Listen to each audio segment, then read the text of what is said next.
Chapter 521 Calls by Hydesgrain. Jason was not sure what was the logic behind Argos wanting to create a world bridge that might endanger the entire planet. This was nothing but illogical. However, thinking that the world bridges had only appeared a few months before the Great Argos War had ended, there were only a few incidents that could have been the cause for the planet to take such a weird decision. Is Argos trying to balance out the creation of the permanent world bridge that allowed the Elver race to emerge on Argos? Somehow this was illogical, yet weirdly logical at the same time, and Jason's thoughts began to churn in his head once again. However, before he could think about anything, Jason was interrupted by Daphne, who continued to ask him questions. It had already grown dark and it was late at night before they finished their question and answer session, leaving Jason extremely tired and weary. Fortunately, he was able to passively gather and absorb mana. This allowed him to recuperate even faster. It was not long after Jason went into the room he had been lying unconscious for several days that he looked at the quantum bracelet which he had used to release his book about Argos' insignificance. The entire Skynet forum was filled with threads about Inja's livestream, and Jason was glad to see that nobody was attacking or trolling Inja and the Guardian group. There were those that hated Jason because he was a halfling from another race, another group of those that simply disliked Jason because mankind's attention was drawn towards him, making them feel jealous of his achievements. Other than that, there were those who feared him for his strength and a minority who had begun to think about his words and everything he had stated inside his book thoroughly. In the end, the idea of a livestream had been much better than he could have hoped for. After everything was over, Inja explained what she had done. Despite the astonishment and anger, the response to the livestream allowed the young reporter to come out unscathed. Jason didn't even want to think about what would have happened if the Guardian group had been against the livestream. Now that the livestream was over, it was likely for others to figure out his exact location. As such, Jason had no other choice but to leave the city. Thus, he silently left the city without informing anyone about his departure. However, instead of letting him summon her wings, Artemis told him that she didn't want to be inside the Mana Core or Soul World for now. Because of that, Jason had to fly on Artemis back after she had changed to her large form that was 6 meters long and had a wingspan of 20 meters. Jason was not sure how much Artemis would grow, but that was fortunately not important owing to her size-adjusting ability. Meanwhile, Petri was still coiled around his body. He seemed to have become as clingy as his other soulbonds, and it was only Solaris who showed his affection in a different way. Instead of clinging to Jason, it had simply entered his body to soothe Jason's pain and to stay close to him. Despite the little inconveniences, Jason liked their clinginess. It was much better than being distant to his soulbonds and allowed him to feel as if he had a real family. If he were to be honest, Jason had considered them as his family for a long time, which was nothing uncommon for soulbonds. Their next destination was somewhere Jason had never been before. He was not even sure where exactly he was because he had simply followed the direction given by the Elver embassy in which the permanent rift was situated. He was not sure if his assumption was correct, but Jason assumed the forcefully activated world bridge between the Elver race's world and Argos to be one issue, allowing temporary rifts between one particular world and Argos to manifest. Jason was not sure if the specific world was the same as the Elver race's planet, but it was highly likely. As such, closing the world bridge that caused the imbalance on Argos would most likely solve the issues. Fasro might have said that he was too weak to close even the weakest world bridge. This might be the case, but Jason didn't really bother about that. He wanted to assess the entire situation through his Emperor eyes. If the runes he saw on the temporarily established world bridge that had released the chimeras were the same as on the one his father had forcefully created, Jason would have found the problem. He could only take one step after another, and the first step was to determine the problem.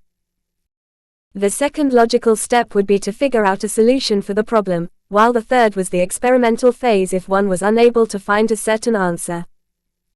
Because Artemis was flying, Jason could focus on absorbing the surroundings mana for the time being. Unfortunately, the world bridge that led towards the Elva race was far away, and it took Artemis 2 weeks before she finally reached the destination. Nevertheless, she was happy to be able to exhaust herself that way. Not only had the journey made it possible for her to absorb the surrounding mana, but she had been able to freely fly through all kinds of colorful landscapes. Jason knew that his soul world was way too plain, without anything special around to keep his soul bonds engaged. Thus, he could only be apologetic to his soul bonds and cooperate whenever it was possible. Now, they had arrived above the barren region in which the world bridge of the Elva race had been manifested. He had already completed his mana absorption and was staring at the exact location of the world bridge that was still further away. By utilizing his Emperor eyes, Jason could see everything perfectly fine. This was extremely beneficial, but instead of being happy, Jason's expression stiffened. Artemis and Petri sensed that something was wrong, but instead of explaining what was going on, he simply asked Artemis to continue to advance further ahead.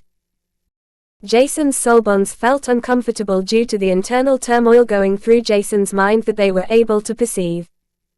As such, they tried out something new. Thus, his soul bonds activated their stigma, and Jason's stigma began to glow faintly as all 3 soul bonds requested access to see through his eyes. Jason accepted it because it was not something he could hide either way. Owing to the stigma, there were 3 different beings that could see the same thing Jason was currently seeing. The mana streams around the barren lands were extremely dense and much higher than it was in different regions. However, that was not what astonished everyone. Suddenly, Artemis uttered a shriek, while Petri hissed out, apparently baffled by something. Jason could only nod his head, thinking that their reaction was still somewhat calm. From the looks of it, the world bridge seemed to be actively draining Argos of its naturally generated mana. The amount of mana being drained was not small, and Jason couldn't help but think that it was even higher than the compressed amount of mana inside the large mana vein where he had liquefied his first drop of mana. Yet, worse was the reason for this to happen. His Emperor eyes could clearly see a divine, silver aura, forcefully holding together the world bridge that would have long since dispersed. Apparently, it was not only a temporarily constructed rift, but his father's aura was the reason for both Argos mana being drained at a rapid speed, and it is perceived as a permanent world bridge. Why is father's divine aura still there? Is that also the reason for the new naturally generated temporary world bridges to suddenly appear out of nowhere? Chapter 522 Destroying the World Bridge by Hydesgrain. Jason was not sure if his father thought that he would jump through the world bridge and emerge on the Elva race's planet once he had completed his tasks on Argos. However, that was not what he had planned, since the beginning. As such, Jason couldn't help but think that the silver, divine aura should disappear as soon as possible. If it was the reason for the other world bridges to be unstable, or Argos possibly being unable to prevent certain naturally generated world bridges from manifesting, Jason had to change it as soon as possible. There was not a single beast in the barren region, which mainly stemmed from the divine aura that was intimidating. Only Jason and his soul bonds were perfectly fine owing to their stigma that seemed to satiate itself on divine and pure Celestia aura. Jason's Celestia aura was drawn towards the Pura aura, and he couldn't help but feel that the silver divine aura was much denser compared to what his father had been able to transfer through the last remnants of his imprint. It was not harmful to him, but instead, it could be beneficial. However, this didn't help Jason because his Emperor eyes could clearly perceive that the required mana to maintain the world bridge was way too high. The dense mana currents that seemed to overflow through the entire barren region became scarcer the closer Artemis flew towards the world bridge. In the end, there was not a single trace of mana left as everything was greedily absorbed by the silver divine aura that seemed to be sentient. Apparently, even his father had been unable to create a permanent and stable world bridge between Argos and another planet, that would allow beings above a certain stage to venture through it. That was probably why he had to resort to establishing a temporary world bridge that had only faint unstable fluctuations, empowering and forcefully stabilizing it with his divine aura. Jason would have been lying if he were to say that this was stupid. However, his father was obviously not aware of how scarce Argos mana truly was. Otherwise, he wouldn't have used so much of his divine aura to stabilize the world bridge. How could Jason know that his father had already used the smallest possible amount of his aura and that there was no way for him to separate less from his divine body? Jason was still unaware of the true strength of his father, and he was merely complaining on a groundless basis. In the end, the situation was not as grave as he had assumed it to be. There had only been a few unfortunate incidents that had overlapped, causing the misfortunate end Jason was perceiving. To be precise, the temporarily manifesting world bridges that were breaking out after being formed did not directly have something to do with the divine aura. However, on the other hand, the divine aura was absorbing a vast amount of the naturally generated mana. This mana was normally utilized by Argos to prevent planet-threatening world bridges from manifesting in the first place. Thus, due to the mana scarcity, Argos had been forced to accept certain world bridges to naturally form, which were in fact the temporary outbreak of world bridges, all of which came from a specific place. Jason's mind was coming to a similar conclusion, but he was not even sure whether this was logical or not. Nevertheless, the important factor was that his father's divine aura was messing with Argos, even if it may only be indirectly. When Artemis had finally arrived right in front of the world bridge, Jason could see everything down to the finest detail.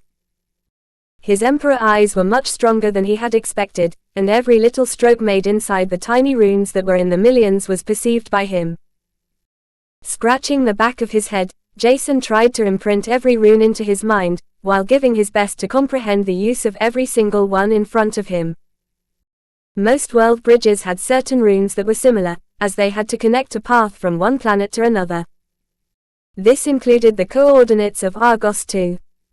Meanwhile, other runes acted like stabilizers, ensuring the pathway from one planet to another stays intact. Those stabilizers were in fact the cause for restrictions of world bridges to exist, and they were necessary. Otherwise, certain pathways would simply crush every living being while jumping through space. The distance between the two planets that established a world bridge was important too, as the number of restrictions was fewer at a shorter distance. If Argos were to be a planet with more mana, the amount of restrictions would be less, or not as harsh as they were currently. However, that was a fortunate factor for mankind that was way too weak to fight against any foreign race head-on. Nevertheless, the human race was also unable to cope with the dangers presented by the steady outpour of temporary world bridges that were naturally generated by Argos and another specific planet. If Jason's assumption was not wrong, both planets were having problems, only for the opposite world to have a much higher amount of mana. Otherwise, the number of beasts emerging on Argos wouldn't be so many, or all at once, and only temporary on their own side. His eyes were trained on the runes, while his mind was seemingly smoking due to the sheer mass of information and thoughts swirling through it. As such, Jason could barely continue with his train of thoughts as he saw something in front of him that he had seen earlier in a particular book he had read inside Janna's library. Did Father plan to inscribe this rune into this world bridge specifically, or is that a mandatory rune for every world bridge? The rune Jason was currently looking at could be said to have a specific purpose. Jason called it the disintegration rune because it forcefully terminated the world bridge's connection with the other planet's world bridge. He had never seen this rune on different world bridges before, which was why Jason couldn't help but be suspicious about it. However, after giving it some more thought, he couldn't help but hope that it had been his father's plan to provide him a way out of a possibly tricky situation that could occur. Doesn't that mean that my father knew about the issues the world bridge he constructed could have? Otherwise, he wouldn't have added the rune intentionally. All kinds of thoughts were running through his mind wildly, but there was only one issue, preventing him from destroying the disintegration rune. Jason had literally no idea how the hell he could do that. Suddenly, just as he thought about this, his Celestia aura came in contact with the divine aura which it had been trying for the whole time while Jason had been observing the runes. Out of nowhere, his Celestia aura was fully released while Jason's and his soulbond's stigma began to glow brightly. Unable to control his aura or stigma, Jason could only stare at the silver divine aura that had stopped moving, the moment his own aura had come in contact with it. Jason felt that the divine aura was trying to figure out what was happening, which told him that there was sentience inside the aura. Fortunately, the sentience seemed to notice that he was not a foe which it had to obliterate. Rather, the divine aura seemed to be overjoyed, and Jason couldn't help but think that it might be possible for him to solve the biggest problem on Argos easier than initially expected. Maybe I can destroy the world bridge. Chapter 523 Annex by Hydesgrain. Being able to connect himself to the silver divine aura was something Jason hadn't expected to be possible. It opened many paths for him to exploit. Under normal circumstances, he wouldn't have been able to create a new world bridge, alter an existing one, or even terminate the connection between two world bridges. However, this had changed now. Goosebumps erupted all over his body and Jason had to take a deep breath in order to calm down. Suddenly, the desire to devour the silver, divine Celestia aura ignited within him, forcefully trying to divert his attention from the destruction of the world bridge towards the pure Celestia aura. Yet, instead of giving in to the temptation, Jason made use of everything he had comprehended as he actively supported unleashing his Celestia aura. In the beginning, the pure aura that had once belonged to his father retaliated against the golden silverish aura Jason was releasing. The divine aura's sentience's mission was to maintain the world bridge, and it would do nothing but that unless it received a different order. It was only when Jason's aura was slowly starting to devour it, that the silver divine aura sensed who Jason was. Owing to its sentience, the divine aura became placid within a moment, accepting everything Jason was about to do. This shocked him a little bit, and he couldn't help but wonder where this sentience came from and what exactly it was. He doubted that his father had been able to tell the sentience in his aura that it should accept everything Jason was doing. As such, Jason could only assume that the sentience accepted every Celestia as its authority. This was not exactly the case, and if Jason were to know the truth, he would blame that his knowledge was too shallow. In the end, knowing the truth wouldn't have really made a difference to Jason's current situation. His aura was slowly growing as it was being nurtured by the divine, silver aura it continued to absorb. At the same time, the stigma above Jason's right eye, and on his soul bonds was enlarging. Suddenly, Jason's eyes widened as his golden silverish eyes glowed brightly, further brightening the surroundings. It was long ago that his emperor eyes had shown signs of disclosing different abilities, like showing hues that revealed certain emotions other individuals had towards him. As such, Jason could only smile through the pain. He began to feel like a part of the silver divine aura was suctioned inside his eye. Large streams of blood poured out of his eyes that were slowly changing again. Without a warning, Petri, who was next to him, also hissed painfully. Jason had known that something was wrong with Petri since his evolution. Though it didn't seem to be anything major that obstructed anything, according to his youngest soulbond, his curses should have become stronger. This hadn't happened during the evolution, and according to Petri something had been missing. Neither Jason nor Petri could have imagined that divine aura was what had been missing this entire time.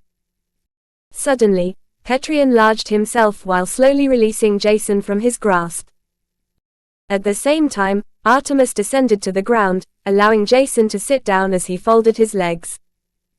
But Jason didn't even notice anything anymore because his eyes were metamorphosing due to multiple factors. Because of that, he had been blinded once again. Unbeknownst to Jason, his soul bonds were surrounding him, in order to absorb the silver divine aura that was drawn towards him. His suction force was the strongest, and the three soul bonds only received a minuscule part of what Jason was greedily devouring. Meanwhile, Jason felt as if he had entered some sort of trance, allowing him to annex and devour the silver divine aura rapidly. His own aura was growing at a terrific speed, which allowed him to envelop the entire world bridge within half an hour with it. Only when the silver divine aura was completely enveloped and annexed did this change. While the disintegration rune had been fully revealed and was now free for Jason to use, he couldn't even bother to do anything like that. The amount of mana stored inside the Silver Divine Aura was shockingly high. Because of that, Jason began to realize that maintaining the Silver Aura had required much more mana than supplying enough mana to empower the World Bridge itself. Now that he was annexing and absorbing the Silver Divine Aura, Jason was also absorbing the mana stored inside it. Every single ounce of mana stored inside was highly compressed and more than enough to liquefy one drop of mana. Shocked by this revelation, Jason couldn't help but take a moment and calm down the excitement that was about to be instilled within him. While Solaris had long since left his body in order to devour traces of the divine aura, Artemis and Petri were fully focused on the same. The only difference between his three soul bonds was that while Artemis and Solaris were merely absorbing it greedily, Petri used the divine aura to complete his evolution that had been lacking before. He expelled the mana that was directly absorbed by Artemis, who enhanced every single trait of hers with the divine aura and the mana inside it. At the same time, Solaris was slowly nurturing his abilities with divine energy. Jason's eyes were transforming owing to the petrification curse that seemed to change due to Petri completing his evolution, in addition to the new ability that seemed to fully merge with his Emperor eyes. Other than that, Jason felt as if every cell inside his body was receiving a divine blessing, enhancing him substantially. He was unsure whether this was something that was supposed to happen or not because it seemed to be an uncommon case. However, rather than wondering about the logic behind what happened, Jason prepared himself to devour the divine rune with the destruction of the World Bridge. According to what he felt, the disintegration rune would not only destroy the World Bridge but also release the overflowing mana. As such, there would be more mana in his surroundings than it had ever been before. Jason didn't want to waste this opportunity. Because of that, he had to calm himself before he would try to focus on his task. Once he was close to entering the fully concentrated state that would allow him to absorb the surrounding energies at a terrifyingly high speed, Jason followed his instincts to access the disintegration rune without even knowing what he was really doing. Earlier, Jason hadn't known the exact way to do something like that, but now that a part of the Silver Divine Aura had merged with him, remnants of memories filled his mind. He was not sure whether they were his father's memories or just knowledge on how to do certain things, but that was not important. Knowing how to destroy the World Bridge in front of him and merging with the Silver Divine Aura, were two things that should have never occurred on Argos in the first place. Solely by using his mind, Jason controlled a trace of the annexed Silver Divine Aura to lash out at the disintegration rune that shattered without showing any signs of resistance. A few seconds later, nothing seemed to happen, causing Jason, who was unable to see anything as of now, to gulp nervously. He forcefully calmed down the sliver of worry that was beginning to root itself in his mind. Devouring the Silver Divine Aura was more important right now, and the release of the surrounding mana could either increase slowly, or be expelled explosively, and he had no control over it. Somehow, Jason hoped that it would be the former, but this hope was shattered only a moment later. Chapter 524 Drastic Change by Hydesgrain. Huge streams of torment mana were released at once as a chain reaction was caused by the destruction of the disintegration rune. Jason, who was just about to enter the fully concentrated state, was forcefully pulled out of it as huge streams of mana enveloped his entire being, suffocating him. Not even the surrounding air was able to persist, and everyone including Jason and his three soul bonds were suffocating on the scarcity of air. It was only when Jason's Celestia Aura erupted, manifesting a small pillar of gold and silverish light, that oxygen was able to make its way, tearing through the streams to reach the fore. The seemingly small gold and silverish pillar shot through the sky, as it expanded at a terrifying pace and soared upwards, reaching the height of several hundred meters. The entire mana inside his surroundings was drawn towards them. If Jason had been able to open his eyes, he would have felt as if he had been imprisoned, which was the exact same thought his soul bonds would have. Fortunately, this was not the case, and everyone could only feel the distinct divine aura that had been annexed by Jason. It was ready to be devoured by each of the four, in addition to the terrifically high amount of mana. He was unsure of the amount of mana in his proximity, but the divine aura had already more than enough to persist for a very long time. Yet, instead of feeling overwhelmed about not being able to grasp the opportunity, Jason smiled with his eyes closed. I think it's time to accelerate our cultivation progress. His stigma that hadn't been fully released before was activated, increasing Jason's mana absorption, circulation, and liquefaction speed. At the same time, his 3 soulbond stigmas had also been activated, turning into 4 brightly glowing stigmas. They were amplifying and increasing the capabilities of each other. Making use of the divine aura they had savored, the stigmas had become much stronger than before as well. This allowed Jason to reach a mana absorption rate he never had before, while the same applied to Artemis and Solaris. Jason had already fully recuperated from the injuries he had sustained 2 weeks earlier. Due to that, his mana veins didn't obstruct the mana that surged through them even the slightest. His entire body shouldn't have many impurities since he had already undergone a total of 2 baptisms owing to Solaris, further increasing his mana absorption speed compared to others. Time passed slowly and Jason absorbed the surrounding mana and divine aura greedily. He didn't even realize when he had entered the fully concentrated state, or that the overflowing mana in his surroundings was slowly decreasing as he liquefied 1 drop of mana after another. 3 months passed and Jason finally turned 18 as he opened his golden silverish eyes that glimmered brightly. The golden silverish pillar had already dissipated, and taking a look around he noticed that the amount of mana in his surroundings had entered a normal range. There was no sight of the world bridge that made Jason sigh in relief. Suddenly he noticed that his entire body was enveloped by his old skin and a black reeking mass. While cultivating and absorbing the divine aura, his body had released a large amount of impurities. This was extremely great and Jason was satisfied, despite being astonished about the sheer mass of impurities. Turning towards his soulbonds, he noticed that not much seemed to have changed about Solaris's appearance.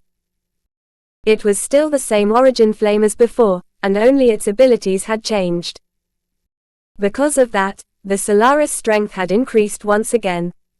Meanwhile, Petri's appearance hadn't changed much either. It was only that his demeanor and aura had become deadlier, as if one had to be careful to not look into his eyes, for the fear that something bad might happen. This was exactly the case, and Jason could only tell this because he sensed the changes in his eyes. Not only was he sure that his Emperor eyes were able to see certain emotions in the form of colored hues around other people, but also that he didn't even have to activate his Emperor eyes in order to petrify others. On one hand, this could be helpful, but on the other hand, Jason knew that he would have to find a way to deactivate this ability. Otherwise, he might as well be attacked by others, solely for looking at them. Though this situation looked outright ridiculous, it seemed highly feasible. Other than the petrification curse, the race-specific weakening curse seemed to have received an enhancement too. Jason was not sure how much stronger it was because he was not utilizing the curse right now, but his gut feeling told him that he could weaken others drastically. Artemis seemed to have changed the most. Not only did the number of liquefied drops of mana in her mana core increase to a total of 1,500, but something else about her seemed to have changed too. Before, only one horn had been enveloped by his stigma, but now both of her horns were wrapped around with the golden silverish stigma. However, even weirder to Jason was that Artemis' plumage seemed to take over a tinge of a silver color, while the same happened to her sky blue eyes. Will she evolve again? Her behavior is a little bit off. He was not sure why he was feeling like this, but somehow, it felt like she would evolve soon. Her ice affinity had increased tremendously after the enhancement, while the same applied to the amount of mana that had intertwined with her blood. Nevertheless, the biggest enhancement Jason had obtained was through his own terrifically high mana absorption and rapid liquefaction process. From the initial quantity of almost 160 drops of mana inside his mana core, 3 months had been enough to increase the number of highly compressed liquefied drops of mana to 834. Throughout these 3 months, Jason had liquefied 7 to 8 drops of highly compressed mana diligently, every single day. Every drop of mana liquefied by him had been worth 3 common drops of mana, which meant that he had the capabilities to create a total of 24 liquefied drops of mana in a single day. Jason's physical strength had been enhanced substantially and the size of his mana core had enlarged as well. All in all, Jason had become extremely strong. Even without the use of any affinity, he was confident of fighting opponents at the peak 5th Lick stage. This was 3 ranks higher than his rank 3 months ago, and enough to shock everyone. By utilizing his affinities, and every other means, which included his curses and Emperor Ai's abilities, even those at the 6th or 7th Lick stage would have issues fighting against him. And that was without him breaking out of the limiter his body had naturally formed to prevent himself from breaking apart. Jason had only once released this limiter, and that was to kill the murderer of his masters. He didn't know how he could actively release the limiter because it had been a subconscious act of his body the first time, but Jason was just hoping that he would never have to make use of it ever again. Right now, Jason was only short of one thing for his body to be at its peak. Jason had to refine his body. He was still at the starting steps of the Netherworld's Fort Body Refinement Technique's first stage, and his physical body refinement with mana was barely equivalent to 31 drops of mana. Somehow, Jason felt that this was useless. Once he was able to use primordial energy, he could refine his body with a proper body refinement technique. This might seem out of the ordinary, but Jason was confident to achieve it in the future. A part of him belonged to the Celestia race after all. Other than that, he felt like the human race was not as shallow as it might seem sometimes. They were insignificant, but there was still a mystery due to the soul world. What made Jason the most suspicious was the reason for some humans' ability to awaken 2 different soul worlds, but not a third which would be correlated to the 3 existing cultivation paths and energies. While he was organizing his thoughts about that, he didn't even realize the uproar he had caused during the last 3 months. This not only involved Canir, but the entire planet. Everyone had been able to see the gigantic gold and silverish pillar he had instinctively erected that seemed to touch the sky. Yet, instead of daring to take a look at what was going on, everybody had been afraid of Jason's Celestia aura that had prevented any living being from approaching them. With this he had accidentally set the ball rolling, allowing the first encounter of the Federation of Immigrated Races and the human race. Chapter 525 Invitation by Hydesgrain. Jason didn't even know what was going on after he had fully absorbed the divine aura. Instead of returning to the other big clans, he planned to do something different. Now that his strength had increased substantially, Jason wanted to test different things with his abilities and how high his combat prowess was by leaving no stone unturned. Yet, instead of directly searching for anyone to fight against, there was something else he had to solve first. He returned to Anna, who was still with Mike and his sister. Upon meeting them, he learned about manufacturing guns, bullets, and the different kinds of materials required for certain characteristics of a weapon. Other than that, he practiced forging, which allowed him to notice that his capabilities had increased significantly. The same applied to concocting potions. Jason was able to control Solaris Flame perfectly without a single fluctuation in its temperature, while the number of flames he could control at once had increased to several dozen. This was not only because of his and Solaris' increased capabilities but also owing to the stigma and their firm fortified soul conjunction. There was only one auxiliary occupation he had slight problems with as his knowledge was too shallow. One had to be very careful while inscribing runes because even a single wrong stroke would create a wrong rune, turning all the previous efforts into a waste of time. As such, he had to imprint every rune in his mind first. Fortunately, this was not really problematic after having to refine his mind not once but several times, undergoing 2 baptisms, the primal Celestia bloodline awakening, and annexing and absorbing divine aura. Only 1 month had passed before Jason had devoured every piece of information. Mike was shocked about how fast he could digest information and understand it. It was nothing more than child's play to him. In Jason's view, this was not really an issue, and Mike seemed to have forgotten that he was not a full human. However, contrary to Jason's expectations, Mike simply didn't care about anyone's background. Jason had helped him, or to be more precise, the entire human race. As such, he was honor-bound to return the favor. Other than that, Mike liked Jason a lot, while the same applied to Anna. The little girl was a prodigy among prodigies because despite being just 2 years old, she had just learned how to sense mana. As if that wasn't enough, her mana absorption rate was shockingly high, which caused not only Mike and his sister to be flabbergasted, but also Jason. It was evident that she used a unique cultivation technique, and Jason wanted to ask her about it. However, instead of doing so directly, he was using the time they were together to teach her a lot about the soul awakening and all kinds of things she had to pay attention to. I've already explained to you the basics of soul awakenings, the 2 types of possible soul worlds you can awaken, and everything you should know in the beginning. As such, I can tell you a little bit about my case because it has to do with beasts at the Prisma stage, and what you will have to pay attention to once you want to bind a beast at the Prisma stage. It's evident that a solidified prismarine crystal is the starting line of the Prisma stage, and it's also the restriction for normal soul energy to bind those beasts. To put it simply, you need to advance your soul energy. Humans have experimented over a duration of 3 centuries on finding ways of creating advanced soul energy. This was not easy, and in the end, by compressing 10 million units of soul energy, you receive 1 soul crystal. With that soul crystal, you can bind a beast that has just entered the Prisma stage. However, the downside is that you can't use the 10 million compressed units of soul energy anymore. Increasing your soul energy will become more difficult again. That is also the reason why most humans increase their soul energy to more than 50 million units before compressing their first soul crystal. Why 50 million soul energy units?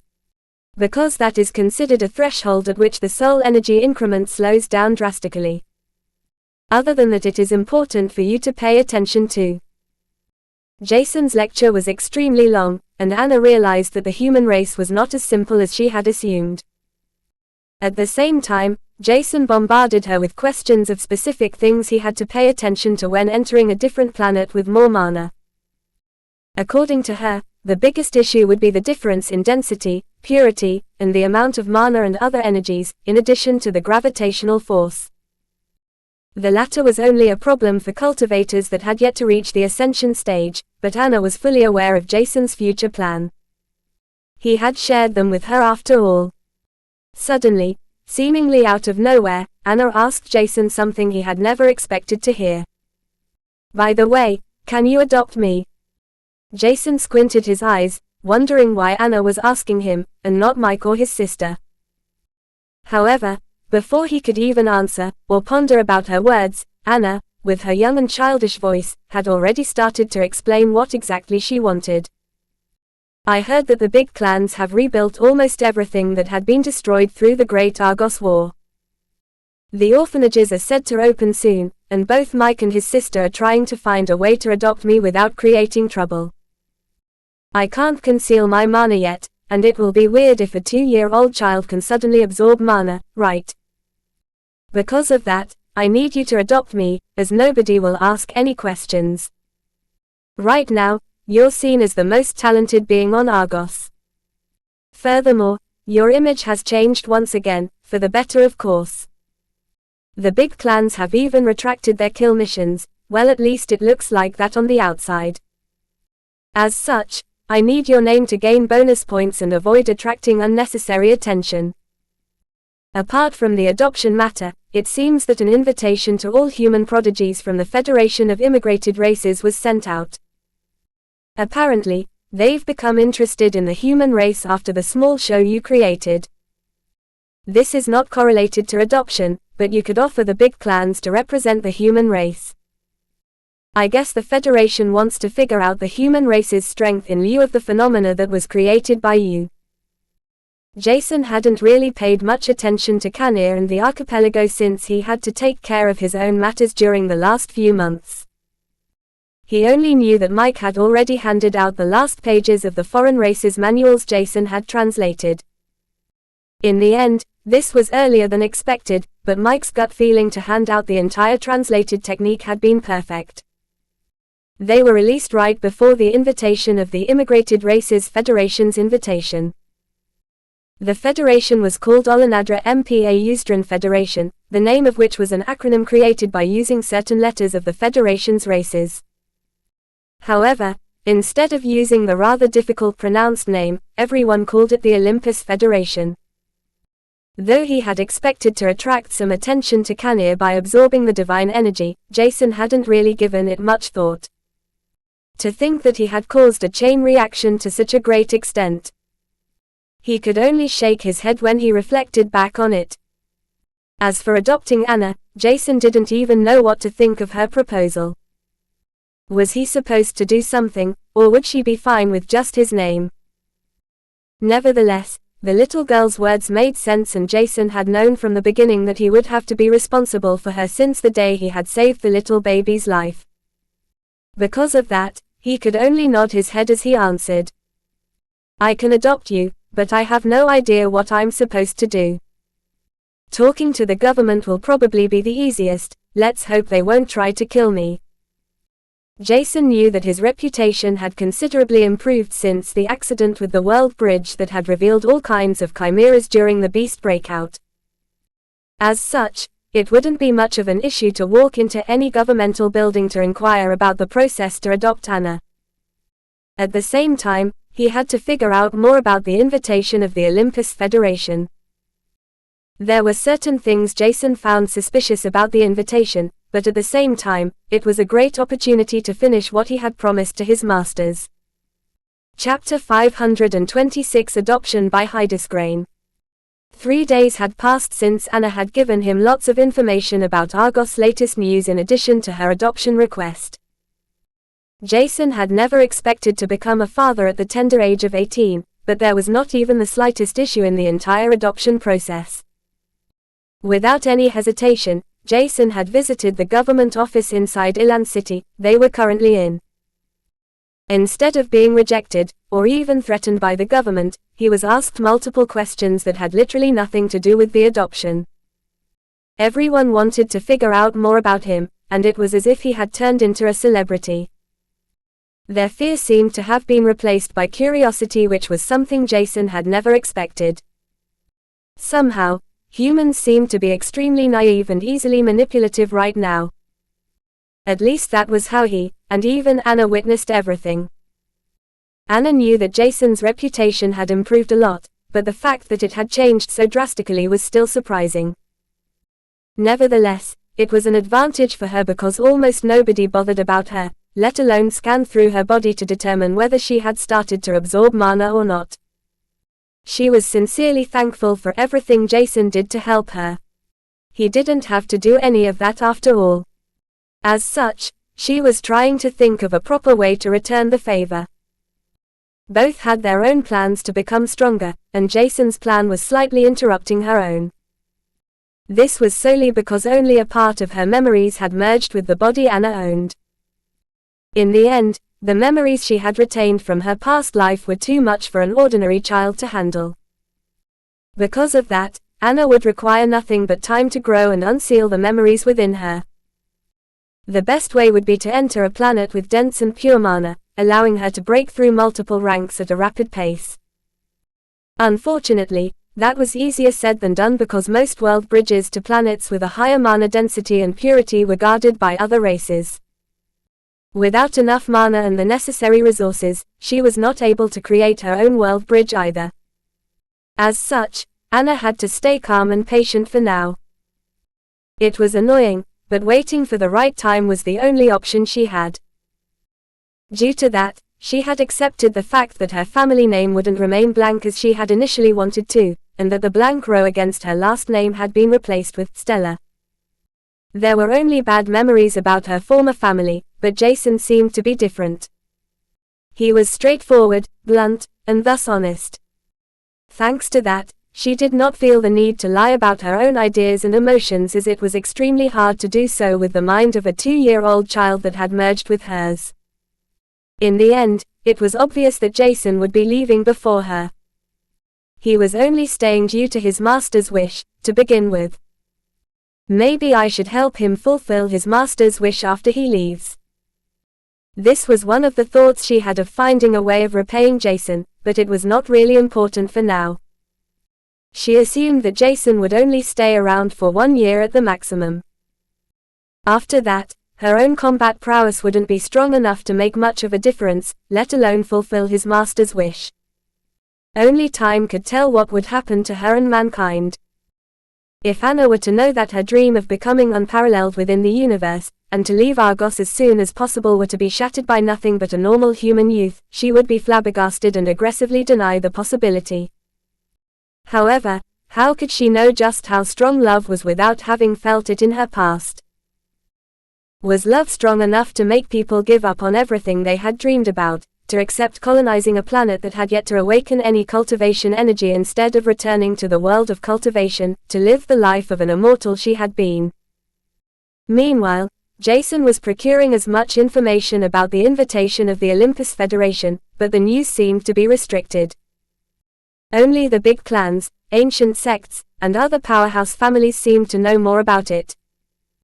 Mike was an exception because he had eavesdropped on the gossip of the descendants and postmen employed to transport the translated manuals provided by Jason to and fro. Because of that, Jason messaged the few patriarchs he was still in contact with. Other than those, there were also Seren, Milan, and his other friends who were likely to know more about the invitation than he did. After the adoption was completed, Anna received a new ID card, making everything easier for her. Jason held Anna in one of his arms while using his free hand to utilize the holographic screen in front of him. Jason couldn't help but feel restless because he had missed a lot of important information. There were things he should have known earlier, and it was only fortunate that Anna had told him a few things before. It looked weird to talk to a 2-year-old child as if the kid was a mature adult, but Jason knew that Anna had been more than a few thousand years old in her past life. As such, he could learn a lot from her. That was only if she were to unseal all of her memories, which required time. This was something he required the most, only to have too few of it. Because of the scarcity of time he had, Jason had to act fast now. The invitation of the Olympus Federation was in fact an invitation to a tournament the Federation held every 50 years in commemoration to escape the clutches of their enemies and migration to Argos. This was already astonishing, but what caused Jason's eyes to widen and exclaim in astonishment were the rewards. Not only did the invitation mention the details of the rewards in the human language, but every single reward the top 10 would receive was extravagant. Origin Flame. In the end, the first place would receive the unawakened crystal of a lesser origin flame that was labeled as deep orange. Jason might be unaware of the exact grade the origin flame had or what difference saying that it was a deep orange origin flame made, but that was not important. Maybe I can break Solaris' shackles with another origin flame. He was not sure where exactly the Olympus Federation received the origin flame crystal and all kinds of other rewards from, but it was definitely suspicious. Jason had already spent a lot of time with the foreign races and on the other continents. As such, he knew that the number of world bridges leading to reclusive areas and split dimensions was much higher compared to Canir and the archipelago. Because of that, he concluded that it was more than feasible to give out extravagant rewards during a tournament that was held only once every 50 years. Taking a deep breath, Jason figured out what he had to do. I have to participate in the tournament, and win. With the origin flame crystal, I might be one step closer to free Greg, Malia, and the Fleurs. Chapter 527 Hidden Meaning by Hydesgrain. Jason hadn't forgotten about the first family that had taken him in after his mother's untimely death. They were still alive and he was confident to save them as long as he figured out a way to destroy a soul contract. There should be at least some way that prevented them from dying or receiving permanent injuries, let alone their soul world's destruction. The only thing he had to do now found this one way, no matter what. Unfortunately, this was easier said than done, and the books about soul contracts he had read inside Jana's library hadn't been a great help. There was one piece of information Jason had found useful, but he had yet to figure out how to employ it properly. Overwrite a soul contract. This could have been easy if a soul contract could simply overwrite a new one, but that was not the case. The oldest soul contract was always the most dominant and valid one, no matter how many followed next. Nevertheless, Jason could swear that overwriting was the solution he had been looking for. Suddenly, while he was deep in thoughts, Anna tugged at his sleeve, signaling him to leave. The crowd around him was growing with time, and it was getting uncomfortable to speak without others eavesdropping. Furthermore, thinking with 100 voices gossiping next to each other was only possible if one was able to be fully concentrated on something. That was exactly how Jason's deep thoughts looked like, and he hadn't noticed anything of what happened in his surroundings. Anna had brought him out of his reverie, and he nodded his head in response before he summoned Artemis wings and spread them lightly. The white wings with faint star-like silver dots spread through her feathers were opened lightly before he used them as a means to make some room for himself. It made the crowd step back as his wings stretched to the entire length of their wingspan. After that, he walked out of the building before he flew into the air. Returning to Mike and his sister was easier said than done. However, once everything was concluded, Anna returned to the two of them. Jason had dinner with the siblings before he explained his plan of leaving and participating in the Liberation Tournament. Apparently one could participate in the tournament as long as one was below the age of 50 years and passed a simple test to conclude one's combat prowess. The age restriction might seem large, but the biggest advantage other races had in comparison to humans was drastically reduced in the Olympus Federation. This advantage was the dense amount of mana the foreign races normally had on their origin planet. As a matter of fact, the Olympus Federation had only slightly more mana on their planets leaking from the world bridges, while there were only a few world bridges that led to high mana density places. At least, that was what Jason had heard and read. Nevertheless, there shouldn't be many individuals from foreign races that had solidified their first prismarine crystals at such a young age. Only the cream of the crop, that should be a handful, probably even less, should have achieved this feat. However, even that was already a disadvantage for humanity, and there were not many young prodigies of the human race that were strong enough to face the prodigies of the Olympus Federation.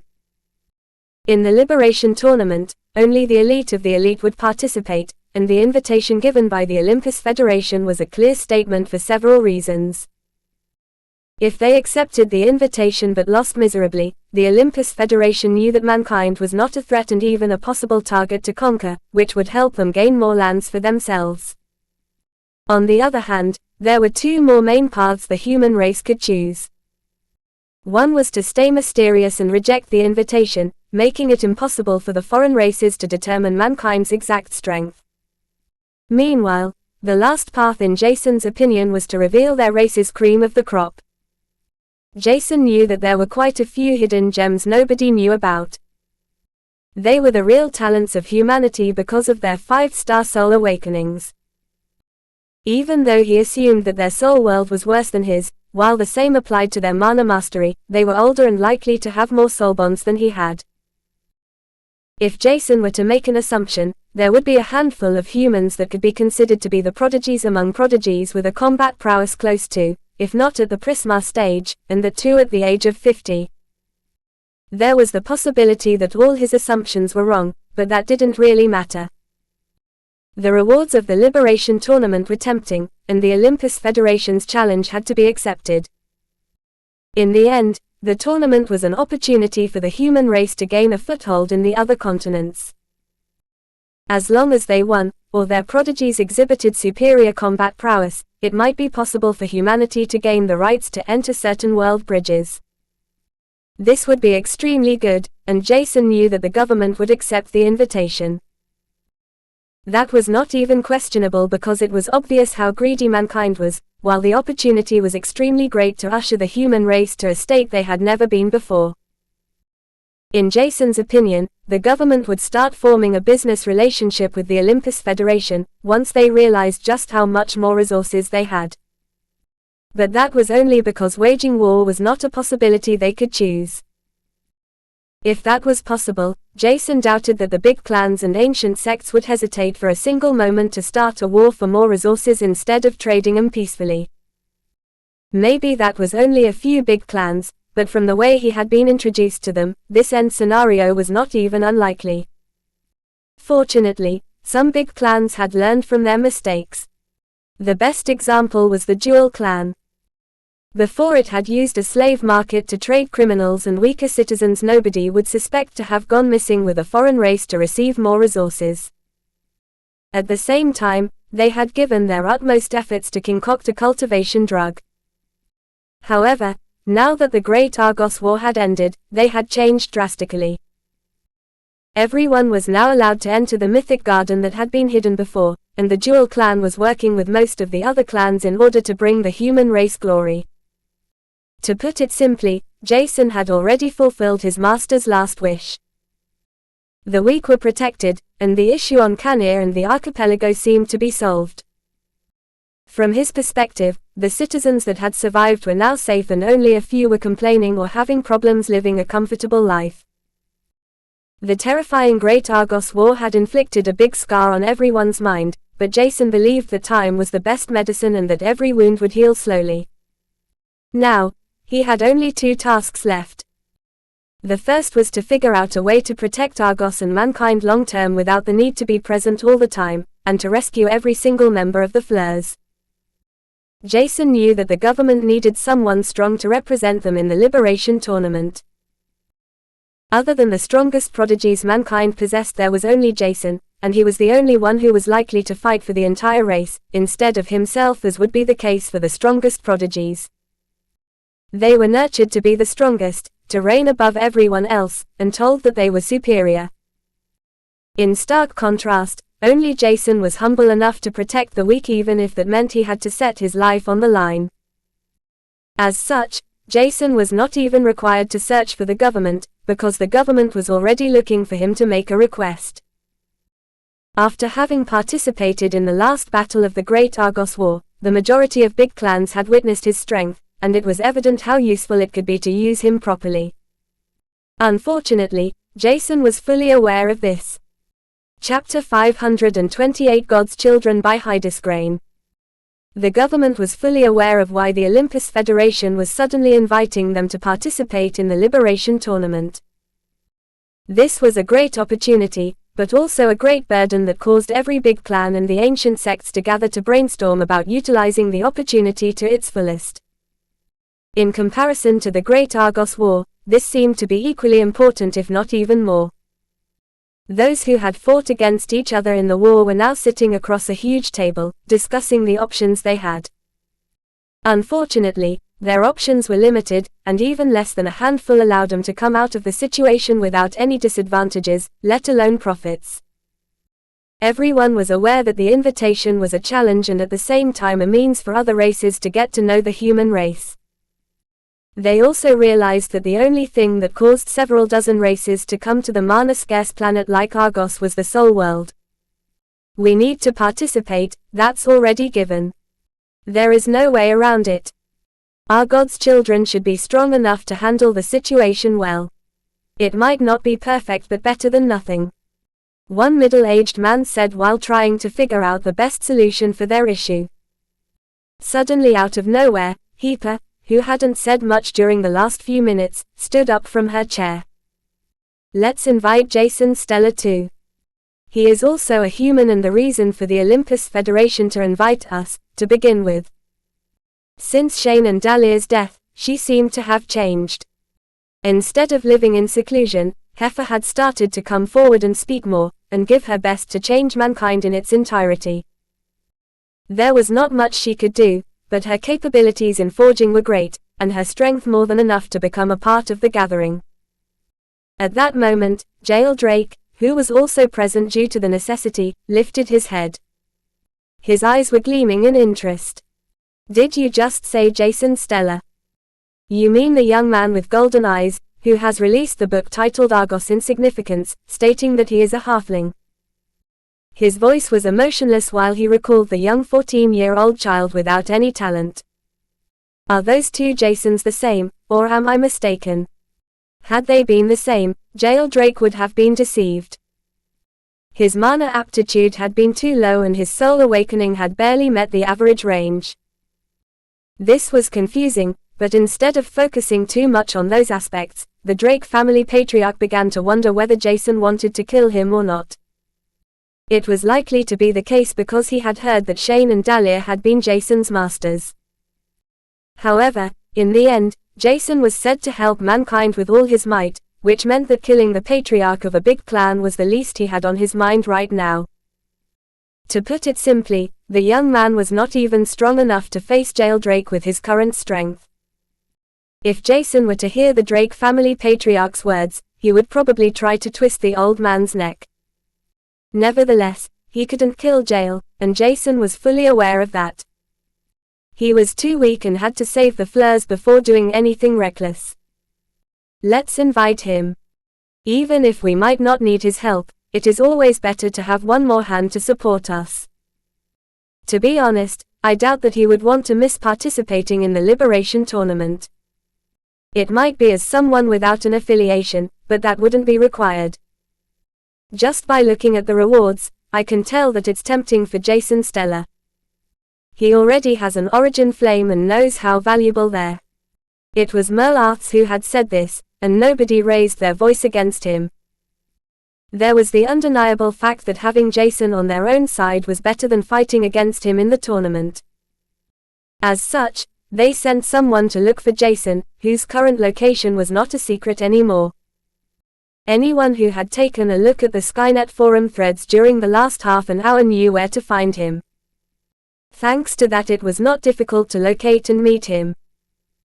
Jason couldn't help but agree to their request for him to participate in the Liberation Tournament because this was exactly what he had planned and wanted to do in the first place. Only a few days later he had joined the Grand Gathering with the main attention on 3 women and 2 men. They were at the 2nd to 4th lick stage according to the number of liquefied drops of mana inside their mana core. However, their mana core's size and the amplifications Jason was able to perceive through his Emperor eyes were grand, to say the least. From the looks of it, each of them had around 4 soul bonds and every single one of them was not only strong but also of a different element, strengthening the 5 gods' children further. The percentage of their amplification was strong too, and it was no wonder that they were considered the strongest of the strong. At least the 7th lick stage. He blurted quietly, though Heifer had heard him, who had offered Jason a seat next to her. She wanted to continue what Shane and Dahlia were unable to finish. Jason's strength might be terrifically high, but his mental state was still showing signs of being unstable and volatile. As such, Heifer thought that it was necessary to help him a little. It was not needed to become Jason's new master or anything like that. Right now, he just needed someone next to him, someone who would provide him some support or guidance.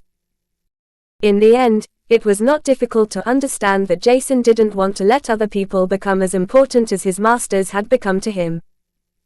From the outside, it might have looked like he'd quickly overcome everything without any issues, but that was not the case. He was still hurting from both Scorpio and his master's death. Right now, Jason's mind was calm and he seemingly ignored the Drake family patriarch's entire existence, which included his frown. The patriarch understood that he had been deceived because Jason's mana fluctuations were still the same as before.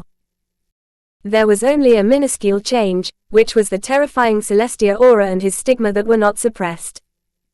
Jason wouldn't disguise himself anymore and instead preferred to show others who he truly was. If they didn't like this, they could try to kill him, but that was not something he was afraid of. Having killed thousands of beings, Jason knew how quickly one could die, and that only the loved ones of the deceased that were left behind would suffer. The people that died would merely feel some pain before everything would end. While the main attention was on the 5 gods' children, a large part of the crowd couldn't help but flick the gazes towards Jason every now and then. The tournament was said to start only on New Year's Eve, which was less than 4 months from now. During that time, the big clan heads wanted to allow the 5 gods' children to learn every martial art technique they wanted to. In addition to that, they were to receive the best possible cultivation resources and so on. Jason wasn't even mentioned, but he simply ignored this. He hadn't expected to be treated well, to begin with. Through his emperor eyes that had received a substantial enhancement, Jason was able to see one particular hue enveloping almost everyone tightly after all. Since he had absorbed the divine aura, he could see the emotions of other beings in the form of hues that enveloped them. These emotions were only targeted to him, which allowed Jason to figure out whether others were afraid, angry or even happy about his arrival. Even though he had yet to figure out what some hues looked like, Jason knew that most big clan heads were afraid of him. The hues he perceived were distinct enough to figure that out. Only the hues of the 5 gods' children and a few other big clans and ancient sect heads were different as well as heifers. 3 out of 5 gods' children were curious about him, while 1 seemed to be angry. However, one of the women was staring at him intently, without any hue enveloping her. This caused him to feel uncomfortable, and Jason assumed that she was able to see that he was trying to infiltrate her privacy through his Emperor Eyes ability. However, instead of nodding apologetically, he simply stared back at her defiantly without saying anything for a long time. He was still listening intently to the discussion when an unexpected question was hurled towards him. Jason Stellar, I heard that one of your soulbond died during the Great Argos War. How about you search for another soulbond? Your soul world should have enough space for at least 1, maybe even more soulbonds. The middle-aged man who was talking to Jason was someone he had never seen or heard of before. As such, Jason concluded that it was a new patriarch who had replaced one of the heads who had died during the Great Argos War. Even though he had told himself to stay calm and not attract any attention, Jason didn't like the way the middle-aged man was talking. Instead of someone with great strength or combat prowess, the middle-aged man simply appeared to be someone with 2 solidified prismarine crystals. He didn't even have great amplifications from his soul world or soulbond. Literally nothing about the man was unique, and it was only after a few seconds that he turned his head towards the man. His golden silverish eyes were ice cold and stared straight into the dark brown eyes of the middle-aged man. How about I teach you a precious lesson? This will be my one and only warning. With that being said, Jason unleashed his Celestia aura at once, oppressing everyone seated in the large hall, making them gasp for air. Chapter 529 Culture by Hydesgrain. Jason's eyes brightened the entire room with an almost blinding light. There was no need for him to hold back anymore. He had done so way too often during the last few years, trying to avoid conflict and taking a step back while the big clans had done however they pleased. For a long time, he had only sat back and watched them. Not now. Not anymore. As such, Jason utilized everything he had. Releasing Petra's enhanced petrification curse, the race-specific weakening curse, his Emperor Eyes abyssal effect, and his distinct killing intent all at once, they fused, turning the multi-layered attack into one lethal attack, targeting the middle-aged man. Time seemed to have slowed down as Jason lifted his hand slowly while his aura enveloped him. His stigma began to glow brightly, dazzling everyone.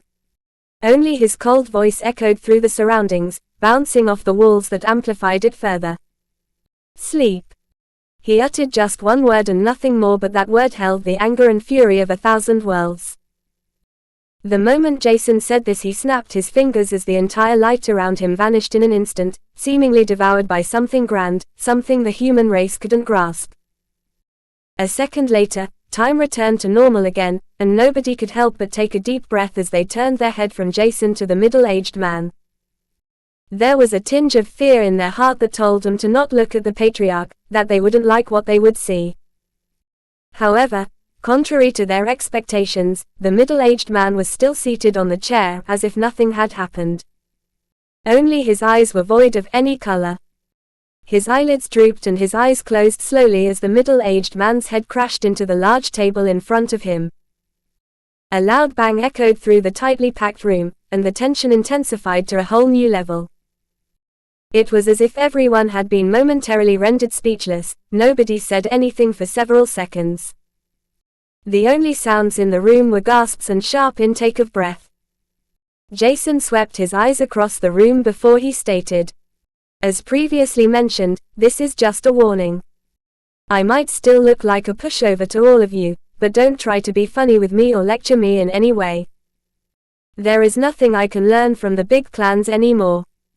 A chill ran down everyone's spine as young or old, rich or poor, all of them heard Jason's cold voice that spoke nothing but the truth. It was evident that the young man must have used the vast majority of his mana, but thinking that someone at the late first lick stage was able to knock out one of the big clan's patriarchs was still shocking. The middle-aged man might be a newly appointed patriarch, but he was still at the first threshold of the Prisma stage with 2 solidified prismarine crystals. That meant his strength shouldn't be underestimated. Yet, Jason had barely flicked a finger and easily sent him to sleep, which meant it wouldn't take him much effort to kill him afterward. Jason hadn't expected his intimidation to have such a nerve-wracking impact on the audience. Post his little power play, everything went smoothly, and he realized only now how strong the divine aura he had absorbed and merged with was. Every cell inside his body had been strengthened by the divine aura, but that was not all. His abilities had received a substantial increase too. The abyssal effect had barely been strong enough to defeat those at the same rank, at most, but that had changed. Jason was still not sure how strong the lethal power of his multitude of overlapping effects was working, but it was mighty. After he had made his stance clear, the other big clan heads ignored the patriarch. He was simply sleeping, exactly as Jason had ordered him to. Through his emperor eyes, he perceived that the present powerhouses were more afraid of him than they were before. This was only logical, and Jason wouldn't have a different reaction if he were to swap places with them.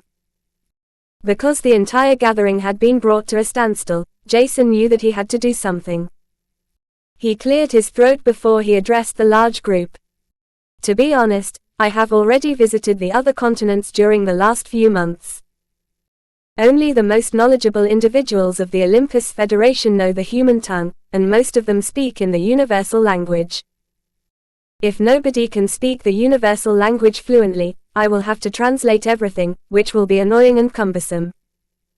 As such, I propose that the big clans learn to speak the universal language, otherwise, it will be an embarrassment when we will meet the Olympus Federation's authorities.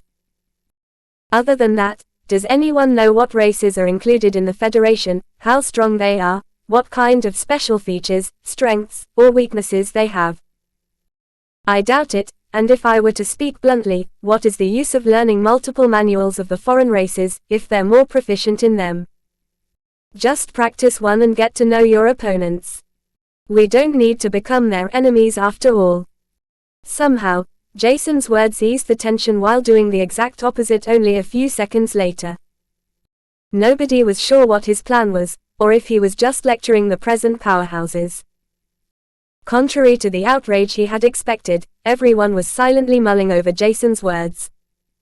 They couldn't take him lightly anymore.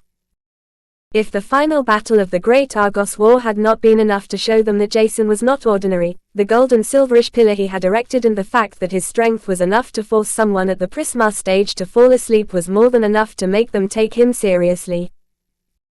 His growth had been exponential, and the rumors that Jason had defeated one of the Barance race's assassins during the Blood Eclipse was now turning into a serious question. Had Jason already been strong enough to defeat his opponent at the Prisma stage with 6 solidified prismarine crystals several months ago? It was unlikely, but nobody knew about the true extent of Jason's bloodline. As such, instead of killing him, the big clans began to change their tactics as if they had a tacit agreement. "So, we should learn more about the universal language, and the gods' children should get to know their opponents." Only one person dared to speak right now, and it was no other than Merlarths. Jason just nodded his head as he responded. "Exactly. You will have to learn their language either way. Otherwise, it will be difficult to make agreements with the Olympus Federation, or other races, whatever you guys are planning. In my opinion, mankind should focus on advancing by establishing firm connections with other races, without using citizens as resources to trade off. This will be much better than stagnating our progress by waging another useless war. Because of that, you need to learn their culture, strengths, weaknesses, and so on. If that's not tempting enough, there are many world bridges leading to resourceful areas, lots of knowledge mankind has yet to procure, and much more. Let's just go to Janor, which is the biggest city of the Olympus Federation. I guess the Liberation Tournament will be held there too. We can only gain something by going. Somehow, Jason sensed that the present powerhouses didn't like the authoritative way in which he spoke, but they remained silent. He was glad to have demonstrated his strength while hiding his exhaustion almost perfectly.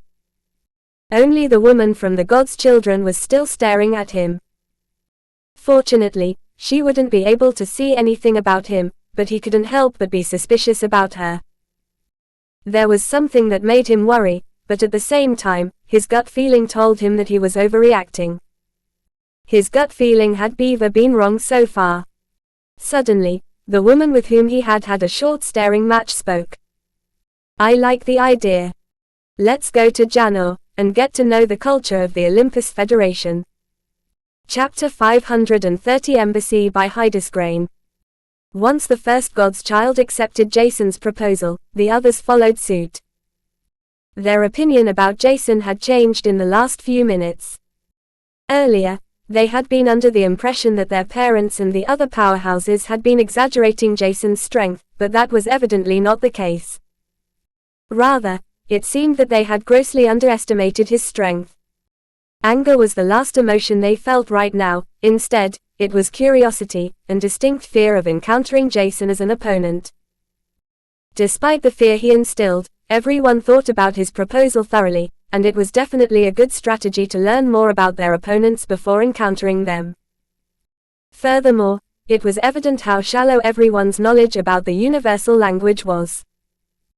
One should at least make some effort to forge ties with other races, and it seemed that the previous efforts to make soul contracts and trades before the Great Argos War had happened, originated from the foreign races.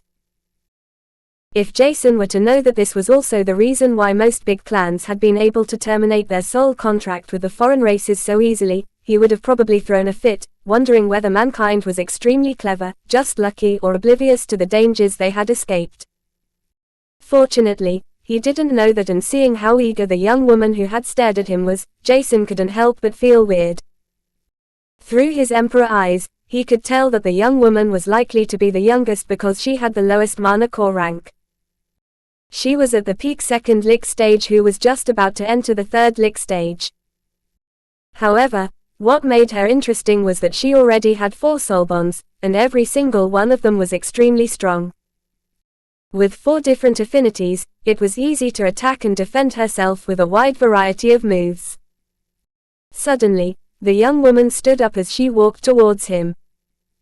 She held her hand out and smiled brightly at him. My name is Betty, glad to have you with us. Please guide us. Jason hadn't expected that to happen, and he needed a second to regain his composure before he stared straight into her eyes. The young woman, called Betty, didn't flinch, or showed any signs of hesitance to face him, and extended her hand to greet him.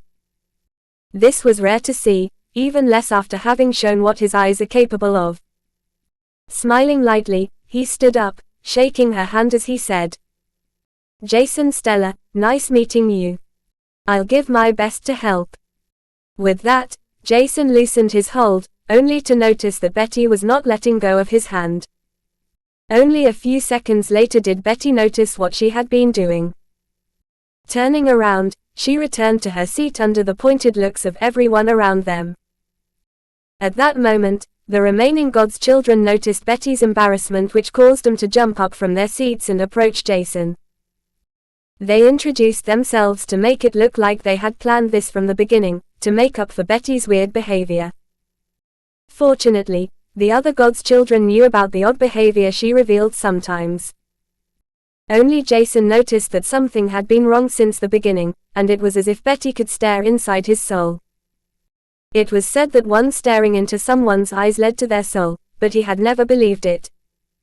Furthermore, there didn't seem to be anything special about Betty. At least, Jason couldn't see anything with his emperor eyes. Maybe it was just the youngest of the godchildren's gut feeling, or something similar. However, instead of asking her straightforwardly, Jason decided to give them the benefit of doubt. Right now, they had given the best to cover up Betty's weird behavior. As such, it would be a slap on their face, if not worse, to voice out what he had on his mind. It only took a few hours before every other issue was finally solved. The God's children received a large amount of resources, a copy of the martial art technique they wanted to train with, and Jason decided to note down the most basic sentences and their translations. Even with that, one would still be unable to hold a proper conversation, but it was more than enough to start with. Other than Jason and the 5 God's children, a total of 6 powerhouses would follow them on their journey. They were the ancestors of the God's children, along with Merlarths, who was the most fluent in the universal language. 3 days of preparations followed before they departed to the biggest city of the Olympus Federation, Janor. While the others manifested wings on their back with the help of the fortified Soul Conjunction, Jason had to fly on Artemis' back. For the last several months, she had been reluctant to enter the soul world because she had wanted to stay with him.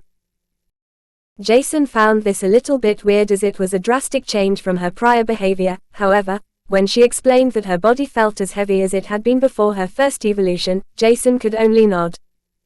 If she were to evolve once again, that would mean they wouldn't see each other for several months. Thus, Artemis, who was the clingiest of his soul bonds, didn't want to part ways with him right now. The others just saw that Jason was sitting on the large owl's back, with a 2-meter-long snake coiled around him. Normally, one would comment, thinking that it would be much more convenient to use the fortified Soul Conjunction to manifest his owl's wings. Yet, everyone refrained from commenting and preferred to stay silent, ignoring that they would need longer to travel to Janor. Nobody dared to say anything against Jason since he had silenced the newly appointed patriarch effortlessly. His small act of power play had helped him gain lots of respect from everyone, and there were only a few who were aware of Jason's utter exhaustion. It had taken him 2 days to recuperate from the toll his short, yet magnificent act had caused. 30 days later one could see the human race's embassy walking through Janor's streets. A few days had already passed since their arrival, but it was difficult for them to adjust their mindset to the fact that more than a dozen races were living peacefully with each other. And you are sure that we're still on Argos? Then, one of the God's children with a mana core at the 4th lick stage asked hesitantly. It was just too difficult to comprehend that a short trip over the ocean was all that was required to enter a different continent now. Before the Great Argos War, this had been impossible because the hostile, foreign races had prevented mankind from leaving Canir and the archipelago. This had restricted mankind's advancement the most, forcing them to venture through the different world bridges instead of visiting the different continents on Argos. Now that most foreign races had left Argos, leaving behind mankind and the Olympus Federation, many new opportunities had emerged, which they had to seize before it was too late. The citizens of the Olympus Federation noticed that humans had entered their lands, but they were greeted politely and welcomed instead of somebody raising weapons against them. Humans had grown used to being shown weapons and threatened by the foreign races, hence this experience was fairly surprising for them. Because of that, the mindset of those who had been against the foreign races was forced to change completely.